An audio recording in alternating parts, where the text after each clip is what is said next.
Hello అండి. Welcome to old stories channel. మీరు మంచి మంచి కథలు వినాలనుకుంటే ఇప్పుడే ఒక లైక్ చేసి నా ఛానల్ని సబ్స్క్రైబ్ చేసుకోండి. గంట సింబల్ నొక్కి ఆల్ అని బటన్స్ ప్రెస్ చేయండి. హలో అండి. Welcome to old stories channel. కథ పేరు శ్రమయే మూల్యం శ్రమయే దైవం. సీతమ్మధార అనే ఊళ్ళో రాము అనే కుర్రాడు ఉండేవాడు. అతను చాలా బద్ధకస్తుడు. ప్రతి పని సులభంగా అయిపోవాలని ఆశించేవాడు. కష్టమైన పనంటే చాలా ఇబ్బందిగా ఫీల్ అయ్యేవాడు. ఒకరోజు ఆ ఊళ్ళో ఉండే ఒక పంతుడికి రాము ఎదురయ్యాడు. రాములో మార్పు వస్తుందేమోనని పరీక్షించేందుకు అతడు ఇలా అన్నాడు: నువ్వు ధనవంతుడిగా మారేందుకు ఒక మార్గం ఉంది. ఈ ఊరిలో పశ్చిమ దిశలో రావి చెట్టుకు కుడివైపు 10 అడుగుల దూరంలో గొయ్యి తవ్వితే బంగారు నగలు దొరుకుతాయి అని చెప్పి వెళ్ళిపోయాడు ఆ పంతులు. బంగారు నగల కోసం ఎంత లోతు తవ్వాల్సి ఉంటుందో ఏమో. ఒకవేళ తవ్వినా అక్కడ నిజంగా బంగారం లేకపోతే వృధా శ్రమ కదా అనుకుంటూ రాము కూడా అక్కడి నుంచి వెళ్ళిపోయాడు.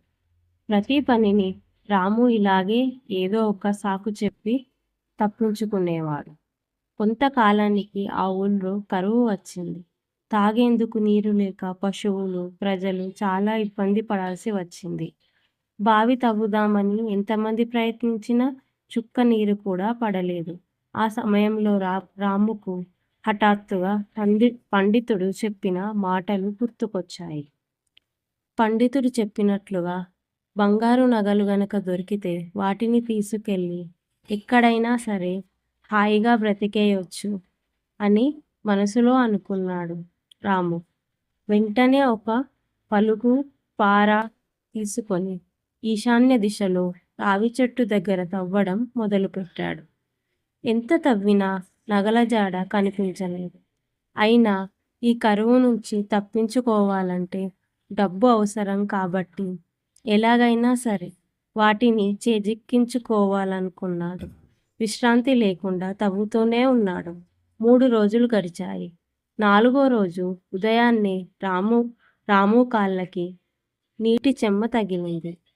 కొద్దిసేపటికి నీరు ఊరడం ప్రారంభమైంది.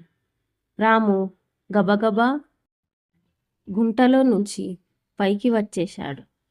ఆ గుంటంతా నీళ్లతో నిండిపోయింది. ఈ వార్త తెలుసుకున్న ఊరి ప్రజలంతా వచ్చి రాము శ్రమని మెచ్చుకున్నారు. ఊరికి ఇంత గొప్ప ఉపకారం చేసిన అతడికి ఊరి ప్రజలంతా ఎన్నో రకాల బహుమతులు ఇచ్చారు.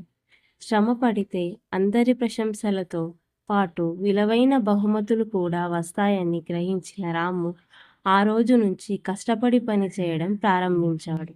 అందరికీ ఆదర్శప్రాయుడైన మరి మీరు కూడా సోమరులుగా కాకుండా బాగా కష్టించి పనిచేసే వారిలాగా తయారై పుట్టిన ఊరుకు, దేశానికి మేలు చేస్తారు కదూ.